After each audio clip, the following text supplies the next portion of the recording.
الحمدللہ وکفا وسلام علی عبادہ الذین اصطفى یا ربی لک الحمد کما ینبغی لجلال وجہک الکریم وعظیم سلطانک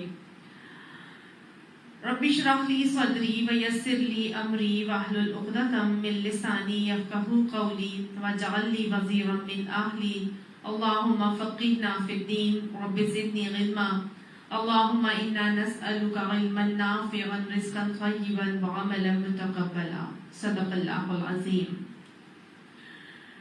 سورہ الرعد آیت نمبر 11 تک کل ہم نے کر لیا تھا، آج آیت نمبر 12 سے ہم کریں گے۔ سورہ الرعد میں اللہ سبحانہ تعالیٰ نے مختلف عقائد کو راسخ کیا، عقیدہ توحید، عقیدہ رسالت، کتاب پر عقیدہ اور پھر آخرت کے عقیدے کو اللہ تعالیٰ نے مختلف قسم کی نشانیاں دکھا کر اللہ نے اپنی پہچان کروائی اور عقیدے آخرت کو راسخ کیا تھا۔ اس کے بعد اللہ تعالیٰ نے یہ کہا کہ جنہوں نے ماننا ہے وہ مان لیں گے اور انہوں نے آخرت کے بہترین انجام سے دوچار کیے جائیں گے، لیکن اگر جنہوں نے نہیں ماننا اور اپنے اسی غلط روش کے اوپر قائم رہنا ہے تو پھر اپنے برے انجام کے لیے وہ تیار ہو جائیں۔ پھر اللہ سبحانہ تعالیٰ نے گویا یہ بھی ہمیں بتا دیا تھا اور سمجھا دیا تھا کہ تمہارے ہر عمل سے اللہ واقف ہے، ہر چیز کو وہ دیکھ رہا ہے، ہر چیز اس کی نگاہوں میں ہے اور ہر چیز کو وہ نگران فرشتوں کے ذریعے سے لکھوا بھی رہا ہے اور محفوظ بھی کر رہا ہے۔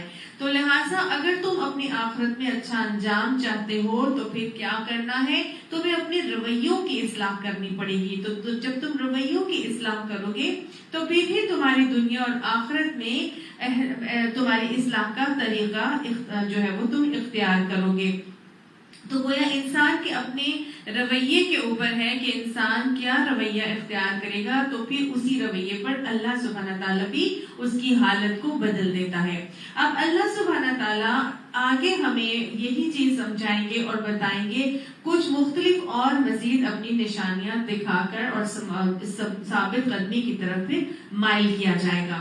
تو شروع کرتے ہیں، اعوذ باللہ من الشیطان الرجیم، بسم اللہ الرحمن الرحیم۔ هو الذی یریکم البرق خوفا وطمعا، وہی وہ ذات ہے کہ وہ دکھاتا ہے تم کو بجلی اور خوف اور طمع کے ساتھ۔ تو گویا اللہ سبحانہ تعالیٰ تمہیں بجلیاں چمکاتا ہے اور چمکا کے دکھاتا ہے، اور تمہیں وہ بجلیاں دیکھ کر دو چیزوں کا معاملہ ہوتا ہے، یا تو تم خوف میں چلے جاتے ہو یا طمع اور لالچ تمہیں آتی ہے۔ بجلی کے چمکنے سے خوف کیسے آتا ہے کہ پتہ نہیں کہاں گرے اور کن بستیوں پر گرے اور جلا کر کسی افراد کو جو ہے وہ جلا کر بھسم نہ کر دے یا راکھ نہ کر دے، یا طمع یہ آتی ہے کہ جہاں بادل بھرے ہوئے آ رہے ہیں بجلیوں سے اور بجلیاں چمک رہی ہیں تو بہت زیادہ موسلادھار بارش برسے گی اور مختلف قسم کی جو ہے وہ رویدگی آئے گی، بارش برسے گی، کھیتیاں پھلیں پھولیں گی اور قہر دور ہو جائے گا، ہر طرف ہریالی ہی ہریالی ہو جائے گی۔ تو ایک طرح سے انسان کے اندر طمع اور لالچ بھی آتی ہے، امید بھی ڈیولپ ہوتی ہے بجلی چمکتے ہوئے دیکھ کر۔ پھر اللہ تعالیٰ فرماتا ہے وَيُنشِئُ السَّحَابَ الثِّقَالَ، اور وہ اٹھاتا ہے یا وہ چلاتا ہے بادلوں کو بوجھل کر کے۔ گویا بادل بوجھل ہو کر اللہ تعالیٰ بوجھل کرتا ہے اور پھر وہ ان کو چلاتا ہے۔ اللہ تعالیٰ بادلوں کو کیسے بناتا ہے، کیسے وہ بوجھل ہوتے ہیں، یہ بھی اللہ کا بے انتہا خوبصورت ایک طریقہ ہے واٹر سائیکل کے حوالے سے۔ اللہ تعالیٰ نے یہ جو سمندر کا پانی نمکین رکھا، اس میں بھی ایک مصلحت ہے اور حکمت ہے۔ دیکھیے اس میں سالٹ کا ہونا ہی اس بات کی علامت ہے کہ جب سورج وہاں پہ چمکتا ہے تو سورج کی تپش کی وجہ سے جو وہاں پہ سالٹ جو اس پانی میں ہوتا ہے اس کی وجہ سے ایویپوریشن آسان ہو جاتی ہے اور وہاں پر واٹر جو ہے وہ جلدی ایویپوریٹ ہو جاتا ہے اور بخارات کی شکل میں وہ واٹر ویپرز اوپر جا کے کلیکٹ ہوتے ہیں، اوپر جاتے ہیں تو وہاں ٹھنڈک ہوتی ہے، ٹھنڈک کی وجہ سے وہ واٹر کنڈینس ہوتا ہے، کنڈینسیشن کی وجہ سے وہ وہاں پر مل کے بدلیوں کی شکل میں بن جاتا ہے۔ چھوٹی چھوٹی بدلیاں بنتی ہیں، بدلیاں جب آپس میں ملتی ہیں تو مل کر وہ ایک تھوڑا سا بڑا بادل بناتی ہیں، پھر وہ زیادہ بدلیاں ملتی ہیں چھوٹی چھوٹی تو وہ مزید بڑا بادل بن جاتا ہے۔ اور ایک بادل کو اگر ہم دیکھیں تو وہ